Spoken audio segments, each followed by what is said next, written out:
కూరగా, సలాడ్గా అధిక వినియోగంలో ఉన్న నారింజ రంగు దుంప పంట క్యారెట్ కంటి ఆరోగ్యానికి మేలు చేసే ఏ విటమిన్, బీటా కెరోటిన్ రూపంలో సమృద్ధిగా ఉంటుంది. మార్కెట్లో ఎప్పుడూ మంచి డిమాండ్ ఉండే క్యారెట్ను సెప్టెంబర్ మాసం నుంచి డిసెంబర్, జనవరి వరకు దఫాలుగా విత్తుకుంటూ ఉంటారు. పట్టణ పరిసర గ్రామాల్లో అధికంగా సాగవుతుంది ఈ పంట. 100 నుంచి 110 రోజుల్లో అందివచ్చే ఈ పంట నుంచి మంచి యాజమాన్యంతో ఎకరాకు 16 నుంచి 18 టన్నుల దిగుబడిని సాధిస్తున్నారు. క్యారెట్ సాగులో దుంపకుళ్ళు మినహా పెద్దగా చీడపీడల సమస్య కనపడదు. అయితే ఒక్కోసారి పోషక లోపాల వల్ల దుంప ఊరుదల సరిగా లేకపోవడం, నిగారింపుగా లేక రంగును సంతరించుకోకపోవడం, దుంప చీలిక వంటి సమస్యలు కనపడతాయి. సాగు ఆశాంతం చేపట్టే చక్కటి యాజమాన్యంతో సులువుగా ఈ సమస్యలను అధిగమించి అధిక దిగుబడిని సొంతం చేసుకునే అవకాశం ఉంది. క్యారెట్ సాగులో ఆది నుంచి పాటించాల్సిన మెలకువలను వివరిస్తున్నారు ఆచార్య ఎన్జీ రంగా వ్యవసాయ విశ్వవిద్యాలయం, శ్రీకాకుళం జిల్లా సీతంపేట వ్యవసాయ పరిశోధనా స్థానం సీనియర్ శాస్త్రవేత్త డాక్టర్ పి వెంకట్రావు. ఇప్పుడు రబీలో పండించే పంటల్లో కూరగాయ పంటలు చాలా ప్రాముఖ్యత ఎక్కువగా ఉంది. ముఖ్యంగా క్యారెట్ ఈ మధ్యకాలంలో గిరాకీ ఉండడం వల్ల ఈ పంట సాగు పెరుగుతూ వస్తుందన్నమాట. నాటే సమయానికి విషయానికి వచ్చేసరికి ఏంటంటే నవంబర్ నెలాఖరు వరకు నాటుకోవడానికి అవకాశం ఉంది కాబట్టి రైతు సోదరులు క్యారెట్ని నిరభ్యంతరంగా ఇప్పుడు నాటుకోవచ్చు. ఈ వాతావరణ విషయానికి వచ్చేసరికి ఏంటంటే క్యారెట్ చల్లని వాతావరణంలో పండించే దుంప పంట. అదేవిధంగా నేలల విషయానికి వచ్చారంటే మురుగునీటి వసతి గలటువంటి లోతైన సారవంతమైన గరప నేలలు అత్యంత అనుకూలము. అదేవిధంగా వరిజన చూసుకేటంటే 6.5 నుంచి 7 వరకు ఉంటే వరిజన చూసుకుంటే మనకు అధిక దిగుబడి రావడానికి అవకాశం ఉంటుంది. ఇక రకాల విషయానికి వచ్చేసరికి అంటే పూసా కేసర్ అనే రకం అనుకూలము.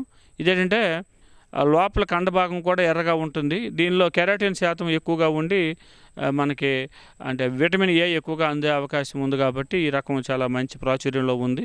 అదేవిధంగా ఎర్లీ నాన్ టెస్ అనే రకం కూడా ఉంది. ఇదంటే దుంప వేర్లు స్తూపాకారంలో ఉండి 10 నుంచి 12 సెంటీమీటర్లు పొడవు కలిగి 90 నుంచి 100 రోజుల్లో మనకి పంట తయారీగా వస్తుంది కాబట్టి ఈ రకం కూడా వేసుకోవచ్చు. ఈ చాంటినీ రకం ఏంటంటే క్యానింగ్కి నిల్వ చేయడానికి అనుకూలమైన రకం కాబట్టి ఇది కూడా ఈ మధ్యకాలంలో ఎక్కువగా వేస్తూ ఉన్నారు. దుంప నారింజ రంగులో నిగనిగలు ఆడుతూ ఉంటుంది కాబట్టి ఈ రకం కూడా రైతులు వేసుకోవడానికి అనుకూలంగా ఉంది. అలాగే పూసా యమదగ్ని అనే రకము కూడా ఉంది. ఇదేంటంటే త్వరగా కాపుకొచ్చే లక్షణం ఉండి మరియు ఒకే రంగు కలిగినటువంటి లక్షణం కూడా ఇది కూడా ఉంటుంది కాబట్టి ఈ రకాన్ని రైతులు వేసుకో ఉంటారు. ఇక విత్తన మోతాదు వచ్చేసరికి ఏంటంటే మనకి ఎకరానికి 2 కిలోల విత్తనం అవసరం ఉంటుంది. ఈ 2 కిలోల విత్తనాన్ని ముందుగా విత్తన శుద్ధిగా చేసుకున్నట్టయితే సరిపోతుంది. కిలో విత్తనానికి 1 గ్రాము థైరము లేదా రసం పీల్చే పురుగులు కానీ ఎక్కువగా ఉన్నట్టయితే ఇమిడాక్లోప్రిడ్ అనే మందుని కానీ 1 కిలో విత్తనానికి 5 మిల్లీలీటర్ల చొప్పున కానీ మనం విత్తన శుద్ధి చేసుకున్నట్టయితే రసం పీల్చే పురుగులు అదేవిధంగా ఈ కుళ్ళు తెగుల నుంచి కూడా పంటను రక్షించడానికి అవకాశం ఉంటుంది. అదేవిధంగా నాట పద్ధతి విషయానికి వచ్చారంటే వరుసకి మధ్య 30 సెంటీమీటర్లు, అదేవిధంగా మొక్కకి మధ్య 5 సెంటీమీటర్లు ఉండేటట్టు నాటుకున్నట్లయితే మనకి మొక్కల సాంద్రత సరిగా ఉండి అధిక దిగుబడి రావడానికి అవకాశం ఉంటుంది. ఇక ఎరువుల విషయానికి వచ్చేసరికి ఏంటంటే ఎకరానికి 10 టన్నుల పశువుల ఎరువుని వేసుకోవాలి. అదేవిధంగా 20:16:20 కిలోలు అంటే నత్రజని, భాస్వరం, పొటాషు ఇచ్చే ఎరువులను కానీ మనం వేసుకున్నట్టయితే పోషకాలన్నీ మొక్కలకు అంది మంచి పెరుగుదల రావడానికి అవకాశం ఉంటుంది. అదేవిధంగా నత్రజని 2 దఫాలుగా వేసుకోవాలి. మొదటి సాగభాగం ఆఖరి దుక్కులను, రెండవ సాగభాగం విత్తిన 6 వారాలకు ఒకసారి కానీ వేసుకున్నట్టయితే పంటకి నత్రజని అదేవిధంగా మిగతా పోషకాలు కూడా అందడానికి అవకాశం ఉంటుంది.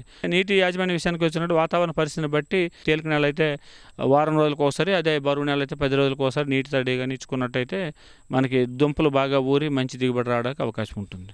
అలాగే కలుపు నివారణకి ఏంటంటే విత్తిన 24 గంటల నుంచి 48 గంటల లోపు పిండి మిత్తులు అనే మందుని ఎకరానికి 1.25 లీటర్లు 200 లీటర్ నీటిలో కలుపుకొని మనం పిచికారి చేసుకున్నట్టయితే కలుపు రాకుండా నివారించడానికి అవకాశం ఉంటుంది.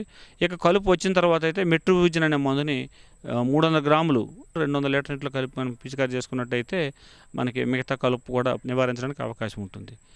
ఇక సస్యరక్షణ విషయానికి వచ్చినంటే ఆకు తినే పురుగులు ఎక్కువగా మనకి గొంగళి పురుగులు ఆశించడం జరుగుతూ ఉంది.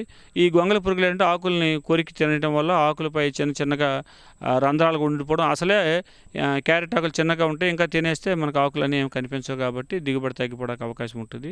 క్యారెట్ రస్ట్ ఫ్లై అనేది పురుగు కూడా ఈ దుంపను ఎక్కువగా తినేయడం జరుగుతూ ఉంది.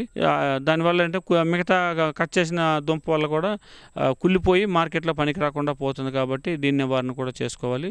ఈ రెండింటి నివారణ కూడా మలాథిన్ అనే మందుని 2 మిల్లీలీటర్లు 1 లీటర్ చొప్పున కలిపి మనం పిచికారి చేసుకున్నట్టయితే, అంటే 10 రోజుల వ్యవధిలో 2-3 సార్లు చేసుకున్నట్టయితే మనం నివారించడానికి అవకాశం ఉంటుంది. దీంతో పాటుగా బూడిద తెగులు కూడా శీతాకాలంలో కానీ చలి ఎక్కువగా ఉండి రాత్రుల్లో ఉష్ణోగ్రత బాగా తక్కువైనప్పుడు అంటే బూడిద తెగులు కూడా ఎక్కువ ఆశించడం జరుగుతుంది. కాబట్టి నివారించుకోవడం కోసం హెక్సాకోనజోల్ 2 మిల్లీలీటర్ 1 లీటర్ చొప్పున కలిపి మనం పిచికారి చేసుకోవచ్చు. ఇక కోత విషయానికి వచ్చినట్టుగా విత్తిన 90 రోజులకు పంట కోత కోయడానికి సిద్ధంగా ఉంటుంది కాబట్టి వెంటనే త్రవి తీసుకోవాలి. ఆలస్యం అయ్యిందంటే పీచు శాతం ఎక్కువైపోయి నాణ్యత తగ్గిపోతుంది. ఈ రకంగా రైతు సోదరులు ఇప్పుడు ముఖ్యంగా సాగు పద్ధతిలో ఎరువుల యాజమాన్యం ఒకటి, నీటి యాజమాన్యం సరిగా చేసుకున్నట్టయితే, దాంతోపాటు సస్యరక్షణ చర్యలపైన దృష్టి సారించినట్టయితే ఎకరానికి 8 టన్నుల దిగుబడి తక్కువ కాకుండా అధిక దిగుబడి సాధించడానికి అవకాశం ఉంటుంది.